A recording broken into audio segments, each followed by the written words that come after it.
At the end of last week, a bombshell new report was released by the New York Times showing that Durham, right? John Durham, the special prosecutor that then Attorney General William Barr had appointed to investigate the investigators, go after the Mueller probe. Well, turns out that during the course of his investigation in 2019, Durham had to take a little detour and start investigating Donald Trump for possible financial crimes that were identified by officials in the country of Italy. Here's what happened according to this report. Officials in Italy alerted William Barr, then Attorney General, and Special Prosecutor John Durham to the fact that they had information that appears to show Donald Trump breaking the law with financial transactions.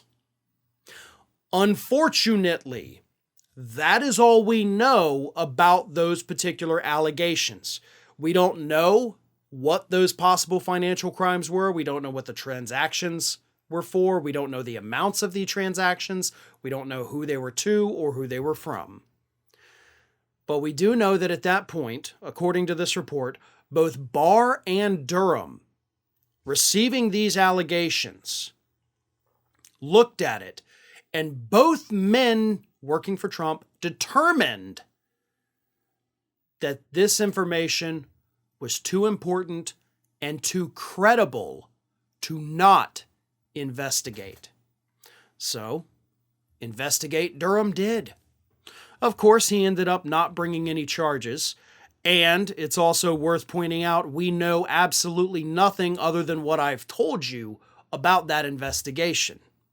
We don't know what they looked at. We don't know if they actually looked at anything.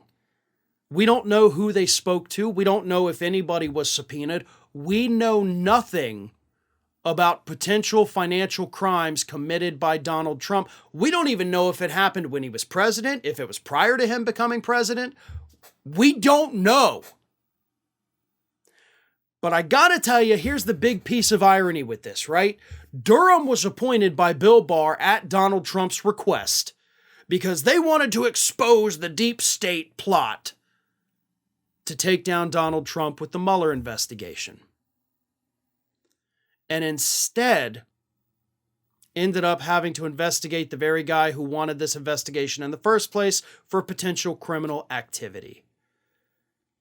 I mean, I'm shocked, but I shouldn't be shocked, right? Like, this is kind of Trump's MO.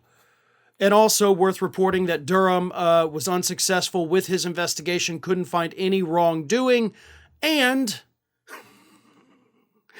Bill Barr tried to cover all that up. They didn't want to release the final report. When the report did come out, Bill Barr actually went on TV shortly before that and said, oh, no, we know all of this happened, blah, blah, blah, blah, blah. And then the report says, actually, no, it didn't. Kind of like Bill Barr did with the Mueller report right before that came out. Durham, for the record, even though his grand jury was dismissed months ago, so he can't bring charges against anybody, he's technically still on the job. So he really doesn't have a team anymore. He has no thing to continue investigating. He has no way to even investigate or charge anybody, but he's still technically on the job and getting paid. So maybe Merrick Garland, you could do something about that because the investigation has literally already concluded. Or maybe better yet, Merrick Garland, why don't you get out there, call a press conference and say, I am going to request John Durham release the entire results of the Trump investigation, and we'll determine if whether or not he actually took it seriously or if we need to reopen it. How about that, Merrick? I think that would be something the American people would be very interested in seeing. Ring of Fire has fresh content 7 days a week, so if you want to be reminded about it, don't forget to subscribe to the channel, hit the little bell to be notified every time a new video goes up.